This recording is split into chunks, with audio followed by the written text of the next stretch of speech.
من نمیدونم این نقل قول چقدر صحت داره، اما میگن که ترامپ گفته برای اینکه کانادا بیاد ملحق بشه به خاک آمریکا ما قرار نیست از نیروی نظامی استفاده کنیم، ما قرار از فشار اقتصادی استفاده کنیم، تحریمتون میکنیم.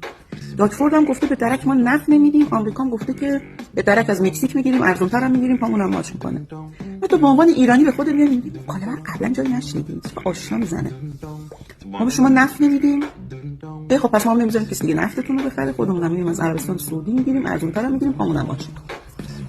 واسه ما شانس آوردیم که گفته حمله نظامی نمیکنه، من که قبلا دستو کرد تو آستین عراق 8 سال ما زد.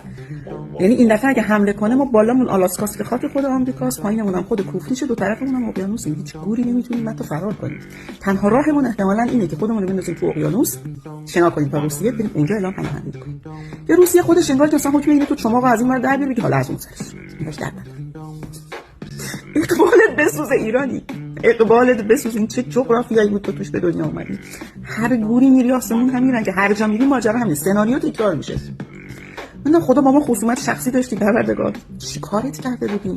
چی گویی تو زندگی قبلی خورده بودیم که اینجوری تا با تصمیم